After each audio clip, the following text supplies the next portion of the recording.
Media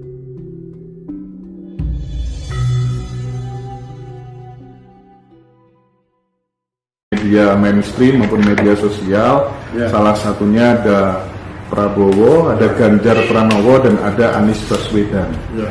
Dari 3 nama ini, kira-kira menurut pembacaan tarot, prediksi tarot kita hari ini, siapa yang punya kans untuk memimpin Republik ini?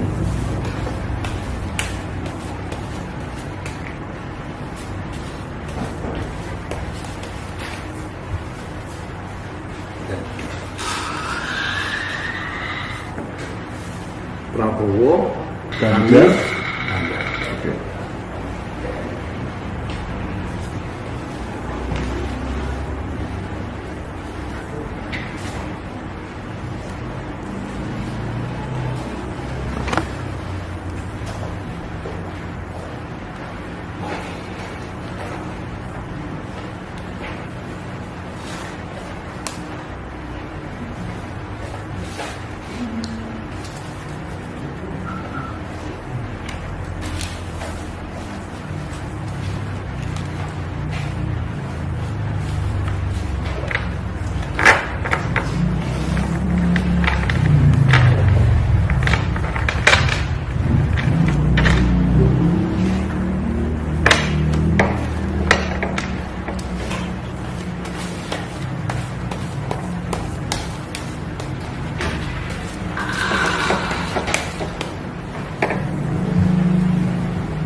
Sebut namanya dulu. Prabowo,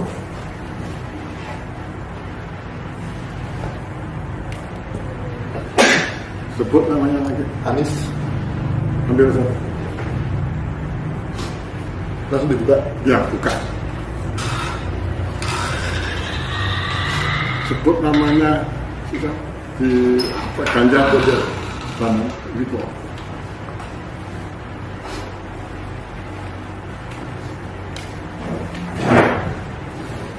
Sebut namanya lagi. Prabowo,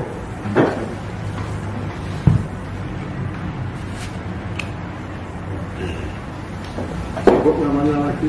Gitu. Anies, I will try. Sebut namanya lagi.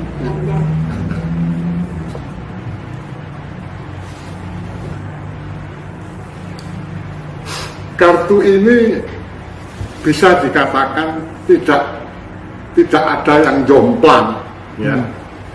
Hubungannya itu yang satu begini punya kelebihan, yang satu juga punya kelemahan. Ya. Ini saya berbicara masalah Prabowo.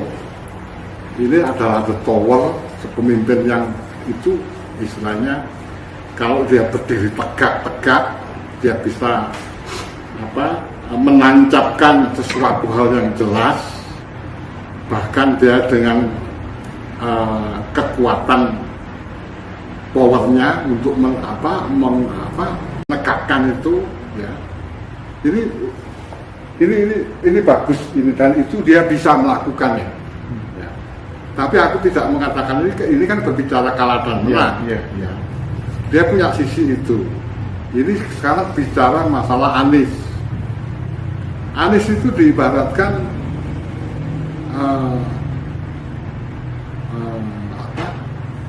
ide-ide baru yang berterbangan datang, konsep-konsep baru yang berterbangan datang, entah itu diterima atau tidak, ya belum tahu, ya. Dan itu sendiri ini adalah kartu religius. Bisa juga didukung oleh kelompok-kelompok religius.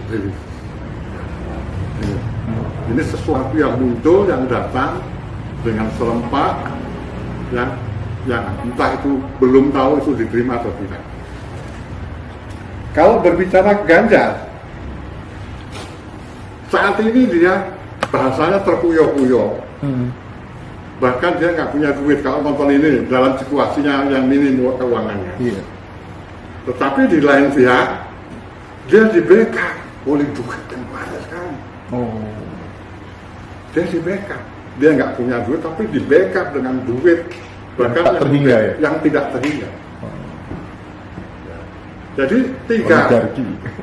tiga komponen ini tidak mengatakan siapa yang menang yang jelas. Paham. Tapi yang jelas mempunyai nilai plusnya masing-masing. Sip. Ya. Nah, semacam. Jadi teman-teman bisa menyimpulkan sendiri akan seperti apa kira-kira ya kontestasi Pilpres di 2024 nanti gitu ya. Tapi ketiga-tiganya ini putra terbaik bangsa. Betul. Kita nggak perlu saling mencaci satu sama lainnya ya. Betul. Karena jadi punya nilai plus semuanya. Benar. Mudah-mudahan siapapun yang terpilih nanti bisa melanjutkan kepemimpinan Pak Jokowi. Ya, tanpa kemudian memberikan rekam jejak yang buruk buat Republik ini, gitu ya.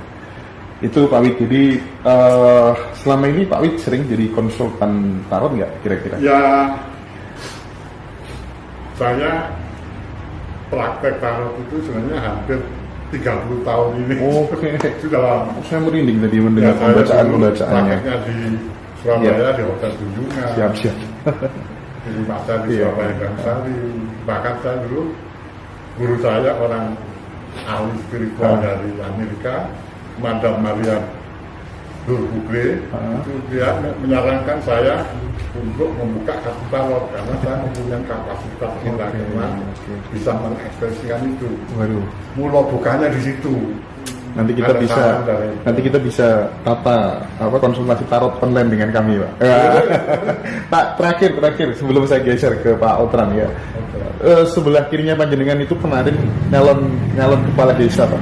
Iya. Selisih 30 suara nggak jadi. Iya. Nah, andai kata nih, kemudian 5 tahun yang akan datang, atau jangan-jangan durasi menjadi kades itu mau dinaikkan lagi kayaknya. Itu ada peluang, ada potensi apa enggak? Namanya Ahmad Rozi. Mana sampai asli Tuban. Oh iya. Yang Ahmad Rozinya yang betul. Dibuka dari bukaan kasus. Bisa. Iya. Ini sangat harus banyak komunikatif ya. Jangan terlalu diem komunikatif, tapi juga jangan terlalu over. Oh, ini sering over ini, Pak. Ya, benar Pak Wid, betul. Iya. Banyak dia. Sering over betul Pak Wid. Saya sering marah-marah gara-gara punya itu. Bisa. Iya. Ambil satu lagi.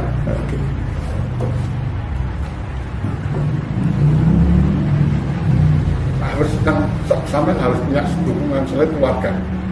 Di mana keluarga? Banyak yang mendukung atau banyak yang di mana dari keluarga? Kalau kemarin sih anak, keluarga, teman. Kalau kemarin totalitas semua. Totalitas. Cuma analisa kita di lapangan memang fitnah dan uang. Fitnah dan uang. Uangnya kurang loh itu. Nah, ini selisih 30 ya. Ini 30 suara. Ini betul, uangnya kurang. Iya. Oke, siap. Tapi kak kata. Iya. Yang untuk tahun 5 tahun ke depan kelihatannya sampai punya chance.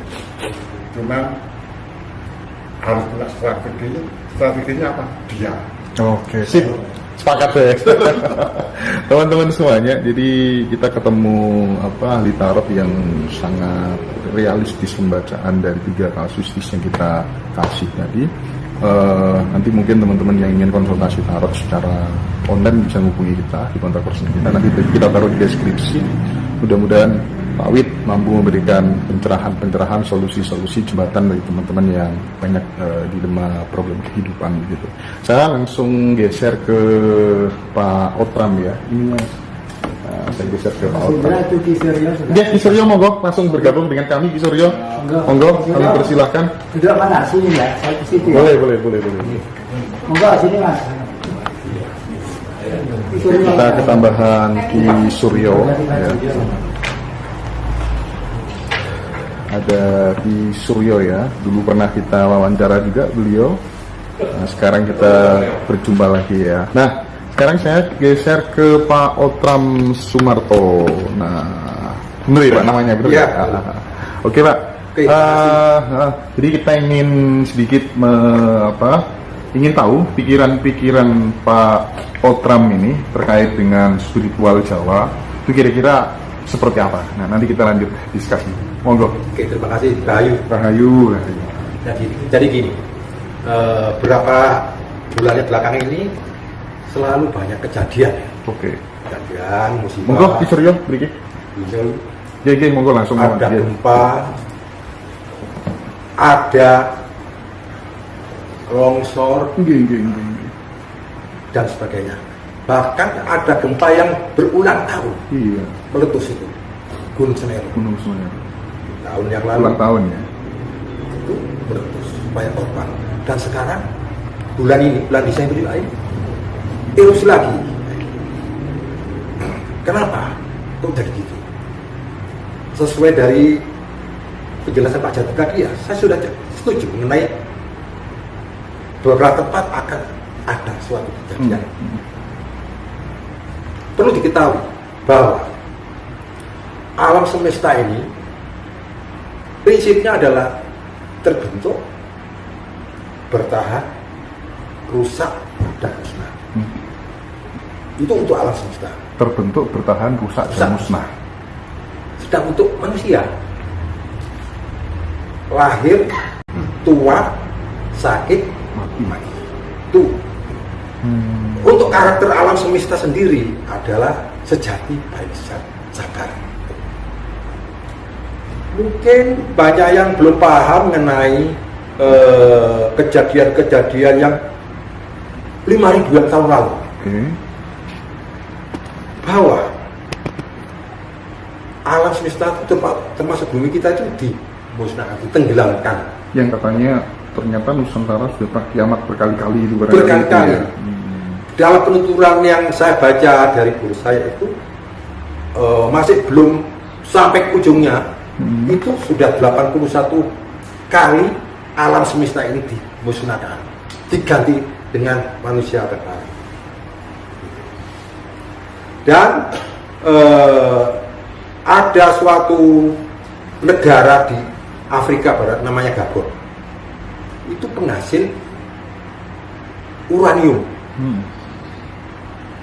Padahal dia tidak tahu cara memakainya, diekspor ke Perancis. Setelah diteliti bahwa uranium itu telah diekstraksi, terjadilah heboh seluruh dunia. Pada tahun 74-75 diadakanlah penelitian besar. Ternyata itu merupakan suatu reaktor nuklir terbesar dan mungkin sampai saat ini belum ada yang menandingi, dan beroperasi selama 500.000 tahun. Luar biasa. Sekarang aja reaktor nuklir kita yang ada di dunia sekarang ya Pak, mungkin lebih kurang canggih dibanding yang 5.000 tahun lalu. Jadi sebenarnya kenapa sih kok ada terjadi suatu kejadian musibah, terutama di Cianjur, gempa? Kita harus introspeksi. Kenapa? Hari ini Pak, sekitar 45 menit yang lalu, gempa lagi Pak. Di pusatnya itu di Sukabumi. Pusatnya di Sukabumi, dan itu kekuatannya berapa? 5 berapa gitu ya. Jadi kita harus introspeksi. Kenapa berkali-kali terjadi suatu bencana di daerah itu? Mestinya kalau di analisa dari terbentuk, bertahan, rusak musnah, atau lahir, tua, sakit, mati, pasti itu ada masalah.